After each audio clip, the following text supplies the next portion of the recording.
kimesomeka na kimejieleza wapi. Kutoka 15 mstari wake wa 20 na 21 unaonyesha huyu aliyekuwa anazungumziwa ni nani. Biblia inaanza kumtambulisha Miriam kama nabii au nabii wa Bwana sasa. Manake manabii hawakuanza kizazi hiki kwetu, au kipawa cha nabii hakikuanza katika karne ya kwanza, bali kumeanza majira mengi yaliyopita. Kwa hiyo Mungu akaonekana wakati wa kuwavusha wana wa Israeli kutoka katika bahari ya Shamu.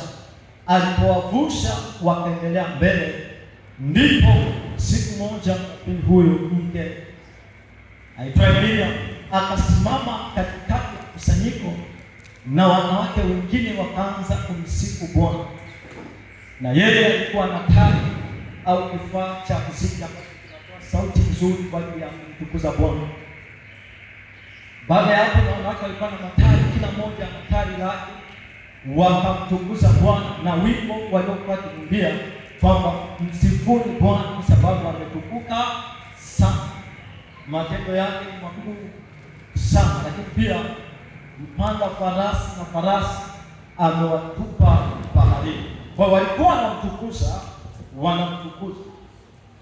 Kwa tunaona ikafika kwenye kitabu cha Hesabu.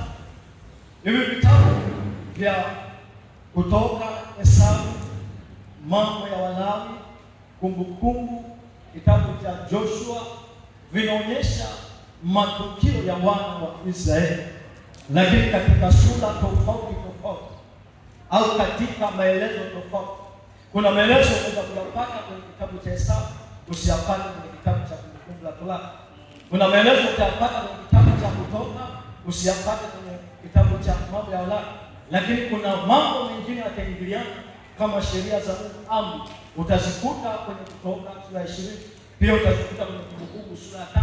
Kwa hiyo unaona ni vitu ambavyo vinajirudia kwa sababu vinaongelea kitu kimoja, na hivi vyote vimekusanyika ili kutupa taswira ya namna watu walitumikia Mungu kwa mara ya kwanza baada ya Mungu kulichagua taifa la Israeli. Kwa tunaona Miriam kama nabii amepewa neema na Bwana ya kuwa nabii, lakini baada ya muda ukapita, sura hii ya 12 tunaona huyu nabii Miriam nilianzia kule liweze akafika mahali akaanza kusema maneno haya. Kisha Miriam na Haruni walikuwa ni ndugu wao, wakaanza kumnena msababa Bwana Yesu. Walipoanza kumnena msababa, wakajikuta wanaingia kwenye kitu ambacho sio sawa. Walipoanza kumnena msababa, kuna kanuni ya kinabii waliweza kuivuka. Katika kanuni za unabii au kanuni za unabii au mtu aliyekunywa katika unabii haipasi kusema neno baya kinyume cha mtumishi wa Bwana. Hiyo ni kanuni moja wapo. Kwa hiyo waliposimama kusema vibaya dhidi ya Musa, Mungu alipopima ule ujumbe akapambanua, akajua si Roho Mtakatifu aliyehusika. Ikumbukwe huyu mwanzo alikuwa anatabiri vizuri katika Roho, lakini akageuka huyo Miriam akaanza kusema maneno mabaya juu ya mtu. Kwa hiyo unapoanza kupambanua karama au unapoanza kuzipima roho, cha kwanza unatakiwa kujipima wewe. Kama una kipawa au una huduma, cha kwanza anza kujipima wewe. Kama unaweza kutoa nabii au kama unaweza kunena kwa lugha, kama unaweza kuhubiri na ukawa unaendelea labda na kusema nchi nyingine vibaya, au kama unaweza kusema uongo, au kama unaweza kusema, maana yake kwenye vipimo vya unabii unaotoa kuna unabii ambao sio wa kweli. Bwana Yesu. Kuna watu wananielewa. Haleluya. Na watu wanapata jambo la kujifunza hapa. Sasa leo tutajifunza njia nyingi za kupambanua unabii au ujumbe wa unabii. Njia ya kwanza ni utimilifu wa unabii. andika tu, andika utimilifu wa unabii, kwamba mtu katoa unabii. Kuna njia ya kupima unabii huo au kumpima nabii huo katika utimilifu, kwamba tunaposema mimi katoa unabii, kwa mfano tunasema wiki ijayo vitu vyote vitaenea wapi. Endapo katokea havikuenea, mkilipima huenda sio Roho Mtakatifu, au kama kulikuwa na maelekezo ya kufanya ili vitu vyote vienee watu, lakini hayakufanyika, hapo sio Bwana tena. Maana kama kila alichokisema Bwana utakifanya vile vile, ule utimilifu wa unabii utatokea vile. Bwana Yesu asifiwe. Kwa jambo la kwanza la kupima unabii ni utimilifu wake, lakini jambo la pili la kupima unabii ni jinsi ishara zinavyotumika, jinsi ishara zinavyotumika, au jinsi nabii anavyotumia ishara. Kitabu cha Ezekieli ile sura ya 20 na 21, utaona Mungu anasema na Ezekieli kwamba Ezekieli, toa unabii, lakini alipoambiwa toa unabii akaambiwa tumie ishara. Nitakuonyesha ili uweze kujua, lakini pia hapo kuna tahadhari. Naomba tuangalie Ezekieli sura ya 21 kuanzia mstari wa 1. Biblia inasema, ukuwa basi mwanadamu, kwa kuvunjika kwake viuno vyako na kwa uchungu utaugua mbele ya macho yao, na itakuwa kwa yapo mbona unaugua, ndipo utakaposema kwa sababu ya habari hizo, maana linakuja na kila moyo utayeyuka, na mikono yote itakuwa dhaifu, na kila roho itazimia, na magoti yote yatalegea kama maji. Tazama, linakuja nalo litatendeka, asema Bwana. Mungu ana uwezo wa kutumia ishara kupitia nabii ili iwe kama lugha katikati ya watu wa Musa.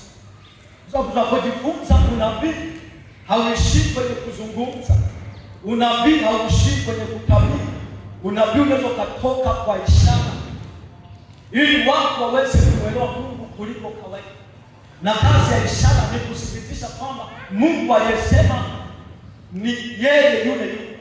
Hata Mungu alipomchukua Musa ili aweze kufanya naye kazi, alimpa ishara ili athibitishe kwamba ni yeye Mungu aliyetenda naye. Lakini hapa kwenye ishara lazima tusipime.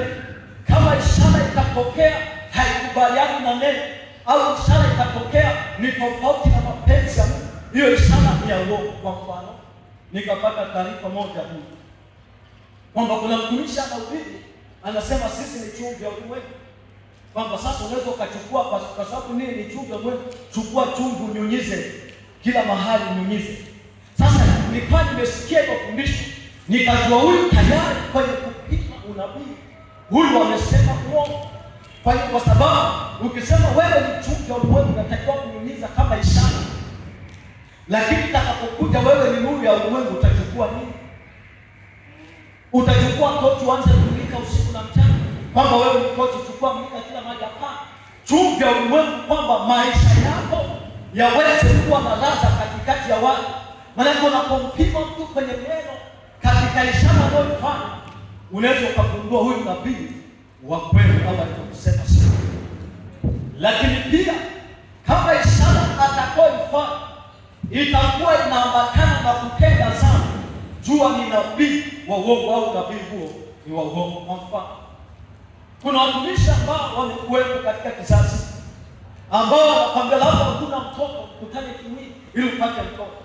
Kwa hiyo ukipima huo unabii na ishara hiyo sio ishara ya Roho Mtakatifu, ni roho chafu. Bwana Yesu asifiwe.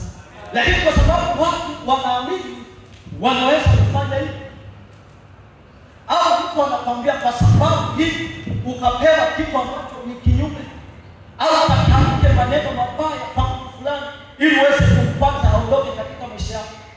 Kwamba umeenda kupata suluhisho, labda ni mke na mume, umeenda kupata suluhisho, akaenda mama akamwambia wewe nenda kafanye tu hivi, hiki kitu kibaya kafanya, alafu ataondoka. Huyo si Mungu, kwa sababu nabii kila kitu unachokitoa kwa ajili ya kusaidia watu, kwa ajili ya kufunua nini kifanyike, kuleta suluhisho katika matatizo ya watu. Kwa hiyo Mungu anapoamua hatufanyishi dhambi. Watu sio wameelewa. Haleluya. Kwa hiyo unapopima unabii tunaweza kupima kupitia ishara. Kwa hiyo hata leo tunapoangalia manabii wanapokuja na ufunuo, mchungaji amefafanua, wanapokuja na ufunuo, kwenye huo ufunuo unaupima, Roho Mtakatifu anapungua kabisa, kwamba hayupo Roho Mtakatifu, na tunapopima unakuwa ni ufunuo wa uongo. Maana unakuwa ni ufunuo wa uongo, hatuwezi tukaambatana nao. Kwa nini? Kwa sababu haukutoka kwa Bwana. Sasa tahadhari hii, Mia alikuwa ni nabii kabisa, lakini alipoteleza alipata adhabu ya Bwana. Kwa hiyo kitendo cha kufanya chochote kwenye nafasi yako ya utumishi uliopewa ambacho si maelekezo ya Mungu, lazima utapewa adhabu ya Mungu. Chochote utakachoongeza katika kila alichokupa Mungu kufanya ambacho hakitokani na Mungu, utakoa hesabu katika hicho. Maanake kama ukupewa ujumbe wa kusema ukasema, maanake utakoa hesabu katika hicho. Ndivyo ambacho kinamtokea Mika. Yeye ni nabii, lakini wakati shetani anakuja kumlaghai, yeye hakujua, anaanza kusema, na kupitia hiyo jambo akapiga ukoma. Bwana Yesu asifiwe sana. Amen. Bwana Yesu asifiwe sana. Amen. Lakini jambo jingine tunaweza kupima unabii katika majira na nyakati. Bwana asifiwe sana. Kwamba kuna wakati unabii mwingine unahitaji kupimwa, kupambanua kupitia majira na nyakati. Kwa mfano, kuna watumishi wanasema hakuna mwisho wa dunia, hakuna unyakuo. Hao moja kwa moja tuwapima katika nyakati tulizonazo, hao ni manabii wa uongo, na nabii zao hazitaki kufuatwa. Bwana Yesu asifiwe sana. Amen. Hebu mpe Yesu makofi. Haleluya, mpe Yesu makofi kama unaelewa kwamba kwenye majira na nyakati kuna jumbe za majira ambazo zinatakiwa zionekane zikitabiriwa. Bwana Yesu asifiwe sana. Na ukiwa mtu ambaye una Roho Mtakatifu, wakati mtu anatoa unabii, ukiupima kwenye majira na nyakati, unaweza kujua huyu anatoa unabii kwenye level ndogo au katika Roho Mtakatifu. Hata mimi nilikuwa ninafundisha, ukiwa umejaa Roho Mtakatifu vizuri, unaweza ukapima ninafundisha kwenye Roho Mtakatifu au sio Roho Mtakatifu, au kufundisha chini ya kiwango, una uwezo wa kunipima. Bwana Yesu asifiwe sana. Amen. Bwana Yesu asifiwe sana. Maana ni kazi ya kila mmoja kufanya hivyo. Bwana asifiwe sana. Amen. Kitabu cha waraka wa kwanza Yohana, tuangalie mambo hapa. Kitabu cha waraka wa kwanza Yohana sura ya 4. Inasema maneno haya: wapenzi, msiamini kila roho, bali msijaribu. Hawa wanaambiwa jambo la kwanza, msiziamini kila.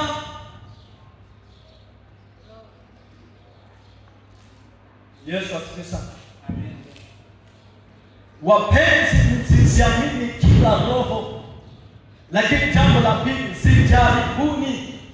Kwa hiyo kwenye kipengele cha kujaribu ndio hizi njia ninakupatia, kwa sababu kanisa limejikuta linaamini kila roho, linaamini kila unabii, linaamini kila ufunuo, linaamini kila ndoto, lakini kwenye kipengele cha kupima linakosea. Ndio maana kuna wakati ukifuatilia, kama unafuatilia mtandao, utakuja kugundua kuna watu wanaingia kwenye makosa makubwa, hata ya kukaba watumishi wasio wa kweli.